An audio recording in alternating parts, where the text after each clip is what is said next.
तो कहानी के शुरू में हम एक आदमी को देखते हैं जिसका नाम लियो था, जो बहुत ही मजे की नींद सो रहा था। तभी उसके पास एक घोड़ा आता है जो उसको अपने मुंह से उसके बालों को पकड़कर जगाता है और फिर उसका मुंह बाहर ले जाकर पानी में डुबो दिया था। असल में ये घोड़ा अपने मालिक को इसी अंदाज से जगाया करता था। वो दोनों अब एक जगह पर जाते हैं। लियो अपने घोड़े को बांधकर एक जगह पर आराम करने लगता है। लियो के घोड़े का नाम रेड था। तभी वहाँ पर दो आदमी अपने घोड़ों पर जाते हुए दिखाई देते हैं, जो लियो को देखकर आपस में बात कर रहे थे। कहते हैं कि इसका नाम तो लियो है ना, जो कभी फिल्मों में स्टंट मैन हुआ करता था। मतलब उल्टे सीधे करतब दिखाकर इसने बहुत पैसे कमाए थे, मगर देखो तो आज इसके कितने बुरे हालात हैं कि ये ठीक तरह से 2 वक्त की रोटी भी नहीं खा सकता। अब एक रात लियो होटल में बैठा बियर की बोतलें खाली कर रहा था। दरअसल वो अपनी गरीबी को लेकर बहुत परेशान था। तभी उसके पास एक आदमी आता है जिसका नाम दामी होता है। उससे लियो ने कुछ पैसे उधार लिए थे जो आज तक वो वापस नहीं कर पाया। दामी उससे कहता है कि अगर तुम मेरे पैसे वापस नहीं कर सकते तो ऐसा करो, मुझे अपना घोड़ा दे दो, मैं तुम्हारा सारा कर्ज माफ कर दूंगा। मगर लियो अपना घोड़ा रेड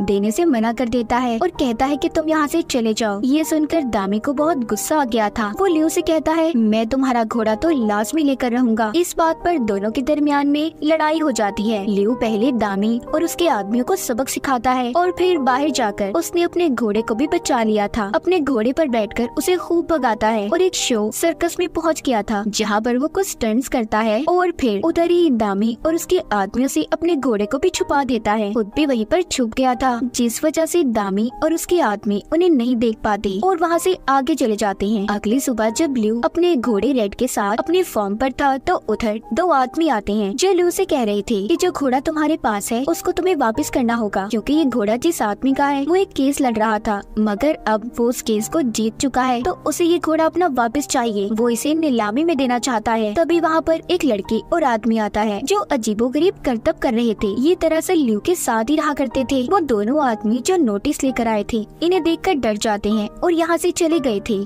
उनके जाने के बाद लियो उस लड़की को नोटिस दिखाता है जो वो 2 आदमी उसे देकर गए थे कि उसे घोड़ा हर हालत में वापस करना ही होगा। सारी बातें जानने के बाद वो लड़की लियो की बेटी की तस्वीर की तरफ इशारा करती है और बोलती है कि हमें इस केस के लिए एक वकील की जरूरत है। अब आगे सीन में हम लियो की बेटी को देखते हैं जो बहुत ही खूबसूरत और मासूम थी। लियो अपनी बेटी के पास आता है और उसे मदद मांगता है सारा मसला बताकर, मगर लियो की बेटी अपने डैड की मदद करने से इनकार कर देती है। कहती है कि डैड मैं अभी लॉयर वकील बनी नहीं हूँ, बल्कि अभी तो मैं वकालत की पढ़ाई पढ़ रही हूँ। इतना कहकर वो चली जाती है। लियो भी वहाँ से चला गया था। उसकी बेटी अब एक लड़के के पास जाती है जो उसका बहुत अच्छा दोस्त था, उसे बहुत पसंद भी क्या करता था और एक वकील भी होता है। घर पर लियो बहुत उदास बैठा था। वो ये सोच रहा होता है कि मैं ऐसा क्या करूं जिससे मेरा घोड़ा दूर ना हो। तभी उसके पास एक आदमी आता है जो कि फिल्म प्रोड्यूसर था। वो कहता है मैंने तुम्हारे और तुम्हारे घोड़े के बहुत किस्से सुने हैं, मैं तुम्हें ऑफर देता हूँ तुम मेरी फिल्मों में स्टंट्स में अपने घोड़े के साथ मिलकर काम करो। लियो तो ये सुनकर बहुत ज्यादा खुश हो गया था और उस प्रोड्यूसर को अपने घोड़े के साथ स्टंट्स करके दिखाता भी है। उधर लियो की बेटी अपने दोस्त के साथ बैठी खाना खा रही थी। लियो की बेटी का दोस्त उसे बताता है कि मैं तुम्हें पसंद करता हूँ और शादी करना चाहता हूँ, मुझे बताओ कि मैं अपने घर वालों को कब मिलवाऊँ। लियो की बेटी कहती है तुम जानते हो ना मेरा इस दुनिया में कोई नहीं है, तो मैं ही ये फैसला करूंगी मुझे कब शादी करनी है और कब नहीं। मतलब लियो की बेटी अपने डैड यानी कि लियो को बिल्कुल पसंद नहीं करती थी, इसलिए उसने किसी को उनके बारे में बताया भी नहीं था। लियो की बीवी की कुछ सालों पहले मौत हो गई थी। वो बस अपनी बेटी के ख्यालों में ही आया करती। एक दिन वो अपनी बेटी को समझाती है कि देखो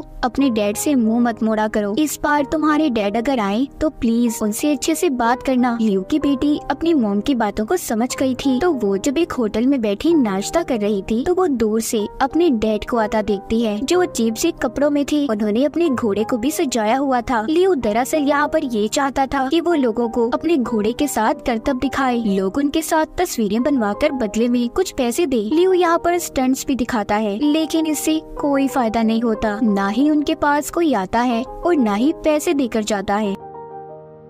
लियो की बेटी भी बैठी ये सब देख रही थी। उसे अपने डैड के बारे में ऐसे बिल्कुल भी अच्छा नहीं लगता, इसलिए वो लियो से मिलने जाती है और कहती है मेरा एक दोस्त है जो आपका केस लड़ सकता है। लियो की बेटी उस लड़के की बात कर रही थी जो इसे पसंद करता था। वो अपने डैड के फॉर्म पर आकर सभी चीजों को बहुत गौर से देख रही थी। वो रेड से मिलकर भी बहुत खुश होती है। अब रेड भी लियो की बेटी की हर बात को मान रहा था। कुछ देर के बाद लियो की बेटी का दोस्त भी आ जाता है, मगर अपनी इर्द गिर्द अजीबोगरीब चीजों को देखकर डरने लगा था। उधर लियो की बेटी आती है, उसके हाथ पर अपना हाथ रखकर कहती है देखो डरो नहीं, और बोलती है कि आप लोगों ने अभी तक कुछ फैसला नहीं किया क्या, आखिर करना क्या है। तभी इनके दरमियान में बातचीत शुरू होती है और अब यही से कहानी 3 साल पहले की दिखाई जाती है। लियो को घोड़ा जख्मी हालत में मिला था, उसने उसे खिलाया पिलाया और ठीक कर दिया, साथ ही उसे ये भी समझाया कि तुम अपने घुटनों पर कभी भी मत बैठना। अब इसी के साथ कहानी दोबारा प्रेजेंट मौजूदा दौर में आती है। लियो अपनी बेटी के दोस्त को अपने घोड़े रेड से मिलवाता है, मगर वो बेचारा उसे देखकर डर रहा था। लियो कहता है अरे यार डरो नहीं, ये बहुत अच्छा घोड़ा है, ये तो तुम्हारे साथ बस मस्ती कर रहा है। तभी रेड स्टंट्स दिखाता हुआ गिर गया था। अगले दिन लियो रेड को अपने साथ लेकर शूटिंग पर पहुंच गया था, जहाँ पर उसकी बेटी भी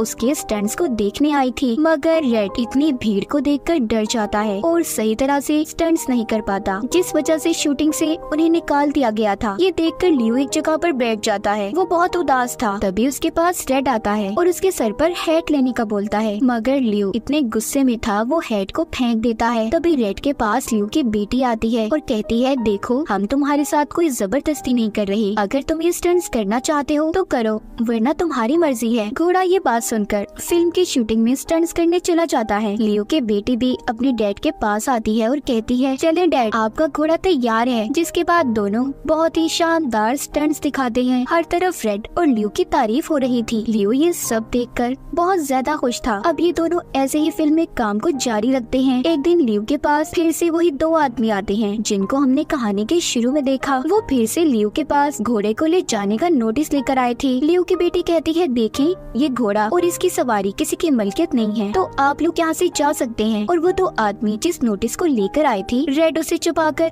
इन दोनों आदमियों को धक्का मारता है। रात को लियो अपनी बेटी के साथ बैठा होटल में खाना खा रहा था कि तभी इनके पास फिर से दामी आता है जो लियो से पैसे मांगने आया था और बहुत ही बदतमीजी से बात भी कर रहा था। तभी ये देखकर रेड को गुस्सा आ जाता है और वो दामी को धक्का देकर दूर फेंकता है। इस तरह इनकी एक बार फिर यहाँ लड़ाई हो गई थी। इस लड़ाई में लियो का घोड़ा भी सबको मार रहा था। लियो जल्दी से अपनी बेटी को लेता है और घोड़े पर बिठाकर निकल गया था। हम देखते हैं इस तरह लियो और घोड़ा फिल्मों में मिलकर स्टंट्स करते और खूब पैसे कमाते। तभी एक दिन रेड को स्टंट्स के दौरान चोट लग जाती है। ये देखकर लियो की बेटी को अब बहुत गुस्सा आ रहा था। वो अपने डैड के पास आकर कहती है कि आप ये स्टंट्स करना कब बंद करेंगे डैड, आप कोई और काम क्यों नहीं कर सकते। ये सब बातें सुनकर लियो कोई जवाब नहीं देता। फिर अगली सुबह लियो अपनी बेटी के साथ उसके दोस्त के घर वालों से मिलने जाता है जो लियो की बेटी से शादी करना चाहता था, जो वकील भी था और लियो के रेड के केस में मदद भी कर रहा था। लियो को उन लोगों के बीच में होटल में बैठकर बिल्कुल भी अच्छा महसूस नहीं हो रहा था और अजीब सी हरकतें भी कर रहा होता है। इस बात पर लियो की बेटी कहती है कि आप परेशान नहीं हो, मेरे डैड बड़े लोगों के साथ घुल मिल नहीं सकते, वो कुछ ज्यादा ही सादा तबीयत के हैं। ये बात सुनकर लियो भी कहता है कि हाँ मैं ऐसा ही हूँ, पर मेरी बेटी बहुत अच्छी है, आप मेरी वजह से उसे रिजेक्ट मत कीजिएगा। अब उनके चले जाने के बाद लियो की बेटी अपने डैड को बहुत डांटती है और अच्छे से ना बर्ताव करने पर नाराज हो गई थी। रात को लियो की बेटी रेड के साथ जब टीवी देख रही होती है जिसमें वो अपने डैड लियो के स्टंट्स देखकर बहुत खुश होती है, तभी उधर लियो भी आ गया था और अपनी बेटी के साथ अपनी वीडियो को देखते मजे कर रहा था। तभी उसे यहाँ पर अपने पुराने पल याद आ जाते हैं। उसकी बेटी कहती है बहुत कूल है डैड आप। दोनों की आंखों में आंसू आ गए थे। लियो को यहाँ पर याद आता है कि एक दफा इन्हीं स्टंट्स के दौरान उसके सर में बहुत गहरी चोट लगी थी। इसी चोट की वजह से लियो को पूरे 8 महीने तक कोमा में रहना पड़ा। असल में लियो सब कुछ अपनी बेटी को बता रहा होता है। वो कहता है इसी 8 महीनों के दौरान जब मैंने कोई काम नहीं किया, इसी वजह से मेरे हालात ऐसे हो गए, मैं अपनी बीमारी की वजह से तुम्हारी माँ से भी नहीं मिल पाया। उसकी बेटी सारी बातें सुनकर कहती है मॉम की टेंशन ना ले, उन्होंने आपको माफ कर दिया था, वो अक्सर मेरे ख्यालों में जो आती हैं।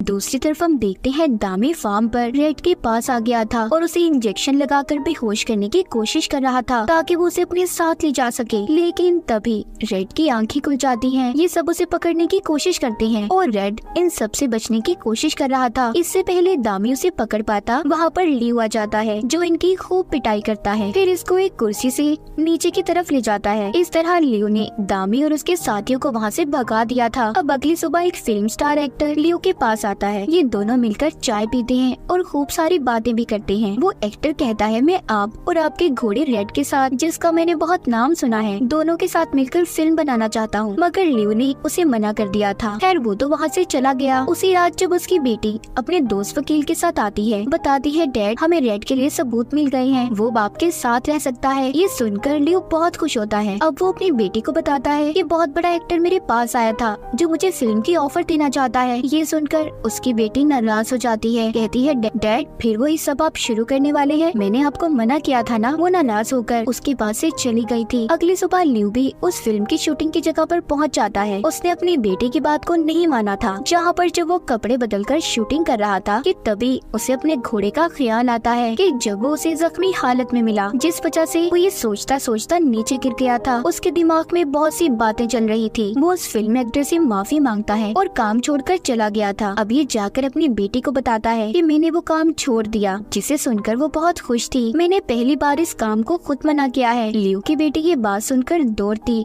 अपने डैड के पास आ जाती है और रेड के गले लग गई थी। अब आगे हमें कोर्ट का सीन दिखाया जाता है, जहाँ पर लियो रेड के लिए केस लड़ रहा था, मगर वो इस केस को हार जाता है। रेड का वकील दूसरी पार्टी के पास जाकर बोलता है प्लीज उस घोड़े को लियो को वापस कर दे। आपके लिए बेशक ये घोड़ा एक गेम में इस्तेमाल करने वाला जानवर है, मगर लियो के लिए उसकी फैमिली है। लेकिन फिर भी वो लोग इसकी बात को नहीं मानते और यहाँ से चले जाते हैं। उधर दिखाया जाता है लियो जो कि रेड के लिए बहुत उदास था। उससे कहता है कि अब तुम्हारे और मेरे रास्ते अलग होने वाले हैं। ये बात सुनकर रेड उसके पास बॉक्सिंग वाली ग्लव्स लेकर आता है कि वो आखिरी बार उसके साथ प्रैक्टिस करे। इस बात पर वो रेड के गले लगकर बहुत रोता है। अब अगले दिन रेड को उसने उसके नए मालिक को दे दिया था। फिर लियो अपनी बेटी और उसके दोस्त के साथ वापस जाने लगता है, लेकिन रेड उनकी गाड़ी के पीछे था, मगर बार बार कीचड़ की वजह से फिसलकर नीचे गिर जाता है। उससे सही तरह से भागा नहीं जा रहा था। लियो ये देखकर गाड़ी से बाहर आकर रेड से कहता है जाओ अपने नए मालिक के पास, अब वापस मत आना। ये सुनकर बेचारा रेड दुखी हालत में वापस मुड़ गया था। लियो भी गाड़ी में बैठकर